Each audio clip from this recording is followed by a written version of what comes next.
Hello, my name is Dheeraj. My name is Karl. We are from JP05 from the School of Mathematics and Science.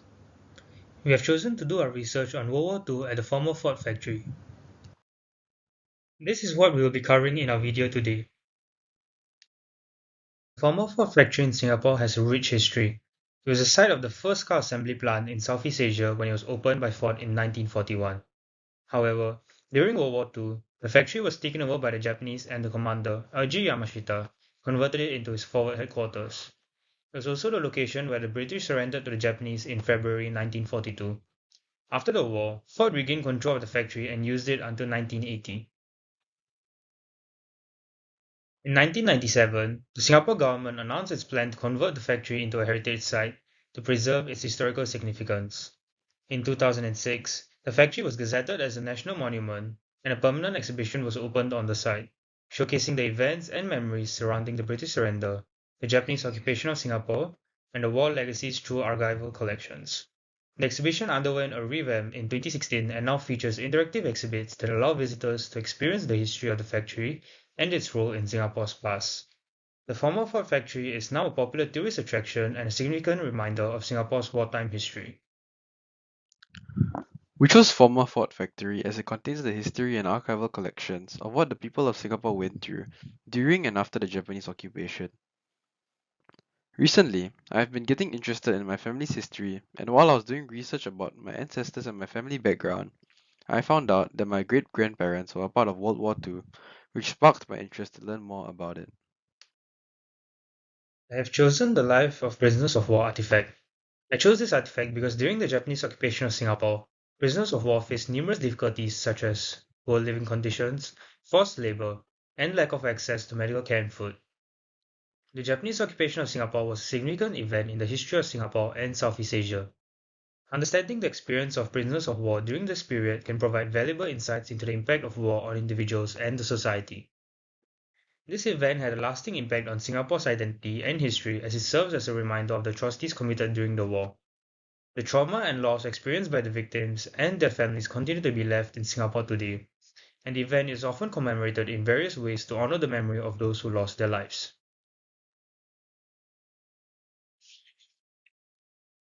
I learned the importance of historical context. The experiences of the prisoners of war during the Japanese occupation of Singapore are a reminder of the atrocities committed during the war and the importance of remembering history to prevent such events from happening again. They also highlight the importance of honoring the sacrifices made by those who suffered during the war. I have also learned the importance of reconciliation and healing. Many prisoners of war suffered horrific abuse and trauma during their captivity, yet some were able to find a way to forgive their captors. Forgiveness can be a powerful tool for healing as it allows us to let go of anger and bitterness and move forward with our lives. I also learned the importance of national defense. Without good national defense, the people of the country would not be able to protect themselves and their loved ones. During the Japanese occupation of Singapore, the lack of national defense by the British affected the lives of people in Singapore. Many British soldiers were taken prisoner by the Japanese and forced to endure brutal conditions in prisoner of war camps. Therefore, national defense plays a crucial role in the safety of Singapore and its people. The event I'm choosing to talk about is the Suksing Operation.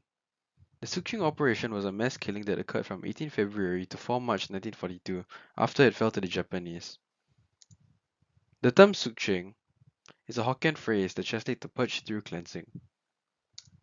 Places this happened in are the beaches at Punggol, Changi, Katong, Tanah Merah and Belakang Mati, now Sentosa Island. While the Japanese claimed that the number killed was 5,000, some local accounts estimated that it was at least 50,000. Why did Suksing happen?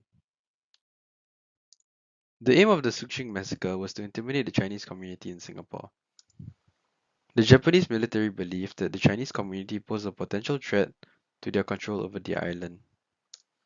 The Suksing operation was a form of revenge to the anti-Japanese activity in Sinophone regions, meaning the regions that is Chinese-speaking. This was also to establish dominance over the population. The primary targets were the Chinese politicals and social activists, volunteers fighting on the side of the Allies, as well as the representatives of Chinese triads. Many civilians were randomly killed in summary executions even if they took no part in any organized resistance. The Sukching was a part of a large pattern of Japanese military atrocities committed throughout East and Southeast Asia during World War II. To learn more about the lives of POWs during the occupation, I interviewed my secondary school history teacher. He told me the majority of POWs had a tough life. Almost all the military POWs were abused and even starved to death.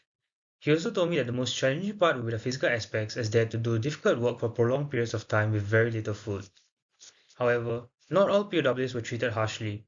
For example, the Japanese government treated some of the British POWs nicely provided they had valuable knowledge for the Japanese on how to run Singapore well. For example, the British director of Botanic Gardens was not subjected to any harm by the Japanese. This event led to the British no longer being seen as superior to Asians. Furthermore, former POWs faced stigmatization and discrimination due to their physical or mental health conditions. From the interview I conducted, I learned that there are always consequences to war crimes committed to others and how people treat their enemies during war.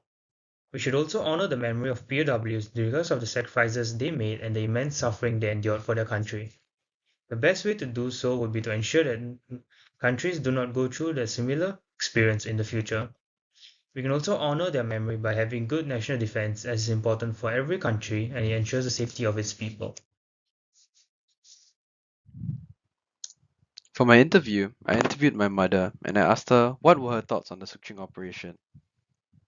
She said that it was a very cruel and inhumane event that happened in Singapore's history. Many Chinese males lost their lives in the massacre, and many families were separated. This had a lasting impact on the affected individuals and the Chinese community as a whole.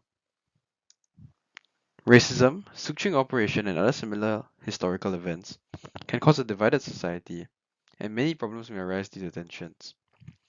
This could lead to wars, riots, and discrimination. The Sukching operation also serves as a reminder of how racism can be weaponized to target a specific ethnic or racial group. One way that we can apply these lessons to current issues are that the CCE lessons in secondary schools teaches students about current world affairs and problems. In my opinion, this helps the younger generation gain a deeper understanding of those issues. She also told me that we can learn to have more respect for human rights. Respect for human rights is a fundamental lesson that can be learned from the Sukching operation, as the immense suffering and loss of lives that occurred should not be disregarded. It underscores the importance of upholding the inherent dignity and rights of every individual, regardless of their ethnicity, religion, or nationality. From my research, I learned that by delving into the lives of POWs, we can gain a deeper understanding of the personal experiences and challenges they faced during their captivity. This can include their physical and mental well-being, survival strategies, coping mechanisms, and the overall impact of captivity on their lives. Researching the lives of POWs can raise ethical questions and dilemmas related to the treatment of prisoners during wartime. It can prompt reflection on topics such as human rights, the responsibilities of captors, and the long-term impact of captivity on individuals and society. Before my research, I did not know much about the lives of prisoners of war and how they were treated. However, after completing my research, I learned of the brutality that the POWs faced during their time in concentration camps and the lack of basic human rights such as proper food or access to healthcare. One important value that becomes evident when studying the lives of prisoners of war during the Japanese occupation of Singapore is resilience. POWs face extreme hardships, including physical abuse, malnutrition, and harsh living conditions.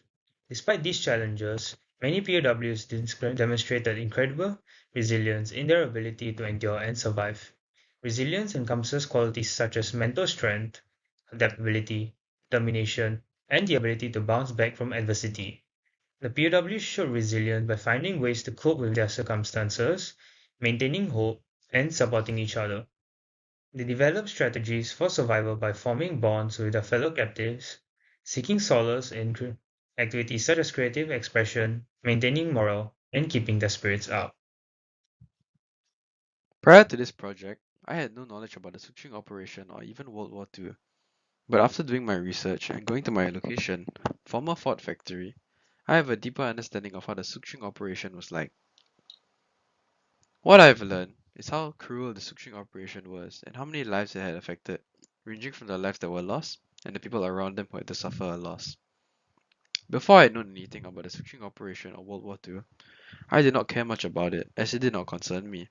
But after learning more about the subject, I now know what my ancestors had to go through, and that we should not disregard their lives lost. One value that I think we can take away from this is empathy and compassion. Examining the impact of the switching operation encourages us to cultivate empathy and compassion for those who have experienced profound suffering, fostering a more inclusive and supportive society.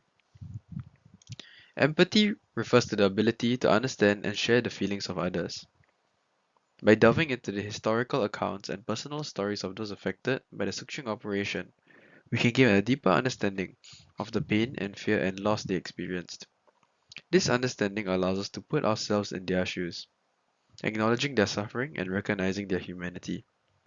Compassion, on the other hand, goes beyond understanding and extends to taking action to alleviate suffering. When we cultivate compassion towards the victims and of historical atrocities like the switching operation, we are driven to create a more inclusive and supportive society. Thank you. Thank you. These are our references.